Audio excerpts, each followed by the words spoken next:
Hi, this is Daryl, and I'm going to show you how to find books in the library catalog.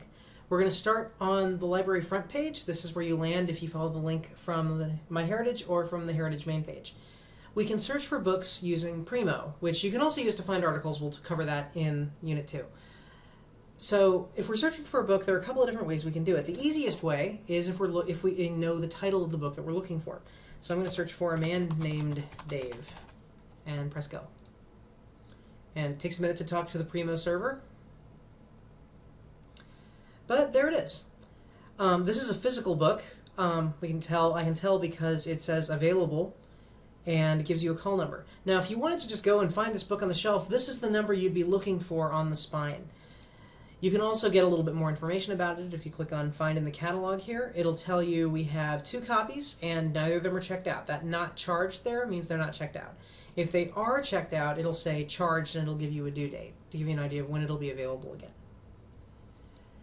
So that's the basics for finding a book that we know the title of. And generally, if you put the exact title of a book into Primo, if we have it, it'll turn up. Now, if you're looking for a book by a particular author, then Primo can still do that, but we need to do a little bit of tweaking first.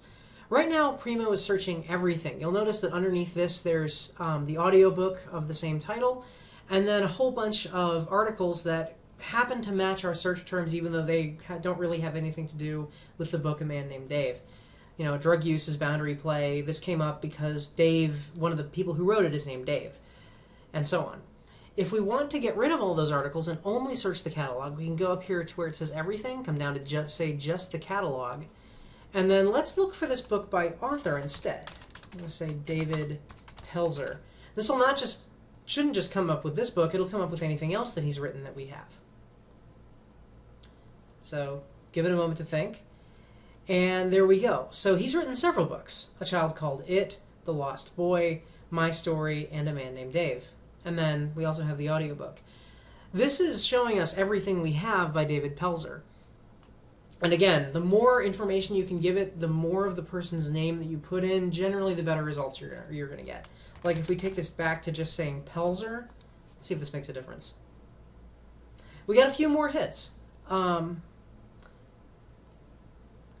some of these are just people with the same last name. So Linda Claycomb Pelzer. I suspect no relation, although I'm not 100% sure about that. Finally, we can also search for a topic instead of a name. I'm going to put in mythology. Click search. And so this happens to match the title of a book, so that's what will come up first. Primo tries to sort of bubble up the most relevant results.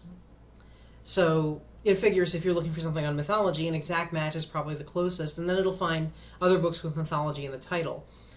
It'll also give you suggestions for narrowing your results. We're looking at over 500 hits for things on mythology. If you're looking for a particular kind of mythology, like Native American mythology or Greek mythology, you can come over here to where it says subject, click on one of these, and it'll filter your results. It'll bounce everything that's not about Native American mythology in this case. And then you can actually continue to narrow. So there's also a subject for Indians of North America. And next to each of them, it'll tell you what your result list will look like when you apply that filter. So, and these filters stack. So as I add more, I get fewer and fewer results because it's bouncing out everything that doesn't meet all of the criteria that I'm specifying. So we can keep going. And if we want to get rid of one of these, we can just click X and get rid of it. You can narrow it in a couple of other ways. If it matters when a book was published, like say you wanted something current, although mythology is not something that normally goes out of date, you can narrow it by year as well. So say, you know, I want things published after 1998, and that cuts us down to just 12 results. So that's kind of Primo in a nutshell, at least as far as finding books goes. You can narrow your search in a number of different ways, and a lot of the books you'll find are actually ebooks. If it says online access, then that's something we have electronically. You'd actually need to read it on a computer. I hope you found this helpful, and thanks for watching.